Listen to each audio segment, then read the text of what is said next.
ರೇಣುಕಾಸ್ವಾಮಿ ಕೊಲೆ ಪ್ರಕರಣ ದಿನಕ್ಕೊಂದು ಹೊಸ ತಿರುವು ಪಡೆದುಕೊಳ್ತಿದ್ದು, ಈಗ ಈ ಪ್ರಕರಣದಲ್ಲಿ ಅತ್ಯಂತ ಮುಖ್ಯವಾದ ಬೆಳವಣಿಗೆಯೊಂದು ನಡೆದಿದೆ. ಪ್ರಕರಣದ 14ನೇ ಆರೋಪಿ ಪ್ರದೋಷ್ ಸಿಸಿಎಚ್ 59ನೇ ನ್ಯಾಯಾಲಯಕ್ಕೆ 11 ಪುಟಗಳ ಸುದೀರ್ಘ ಕ್ಷಮಾದಾನ ಅರ್ಜಿಯನ್ನು ಸಲ್ಲಿಸುವ ಮೂಲಕ ಮಾಫಿ ಸಾಕ್ಷಿಯಾಗಲು ಮುಂದಾಗಿದ್ದಾನೆ. ತಾನು ಮಾಡಿದ ತಪ್ಪಿಗೆ ತೀವ್ರ ಪಶ್ಚಾತ್ತಾಪ ವ್ಯಕ್ತಪಡಿಸಿರುವ ಈತ ನಟ ದರ್ಶನ್ ಜೊತೆಗಿನ ಆರಂಭಿಕ ಪರಿಚಯದಿಂದ ಹಿಡಿದು ರೇಣುಕಾಸ್ವಾಮಿ ಹತ್ಯೆಯಾಗುವವರೆಗೆ ಸಂಪೂರ್ಣ ಘಟನಾವಳಿಗಳನ್ನು ಎಳೆ ಎಳೆಯಾಗಿ ನ್ಯಾಯಾಧೀಶರ ಮುಂದೆ ಬಿಚ್ಚಿಟ್ಟಿದ್ದಾನೆ.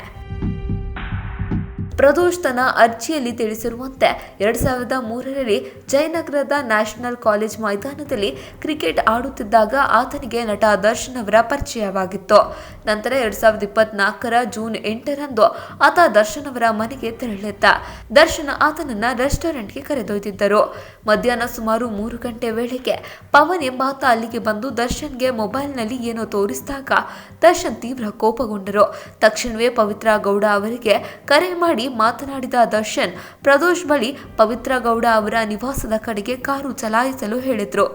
ಸಂಜೆ 4:30ರ ಸುಮಾರಿಗೆ ಪವಿತ್ರ ಅವರ ಮನೆ ತಲುಪಿದ ನಂತರ ದರ್ಶನ್ ಮತ್ತು ಪವಿತ್ರ ಇಬ್ಬರು ಒಂದೇ ಕಾರಿನಲ್ಲಿ RR ನಗರದ ಪಟ್ಟಣಗೆರೆ ಶೆಡ್ಗೆ ಹೊರಟರು. ಪಟ್ಟಣಗೆರೆ ಶೆಡ್ ತಲುಪಿ ಒಳಗೆ ಪ್ರವೇಶಿಸಿದಾಗ ಸುಮಾರು 30 ವರ್ಷದ ರೇಣುಕಾಸ್ವಾಮಿ ತೀವ್ರ ಭಯದಿಂದ ತಲೆ ಬಗ್ಗಿಸಿಕೊಂಡು ಕುಳಿತಿದ್ದ ಹಾಗೂ ಆತನ ಸುತ್ತ ರಾಘವೇಂದ್ರ, ಪವನ್, ನಾಗರಾಜ್ ಮತ್ತು ನಂದೀಶ್ ನಿಂತುಕೊಂಡಿದ್ರು ಎಂದು ಪ್ರದೋಷ್ ಅರ್ಜಿಯಲ್ಲಿ ಸ್ಪಷ್ಟವಾಗಿ ವಿವರಿಸಿದ್ದಾನೆ.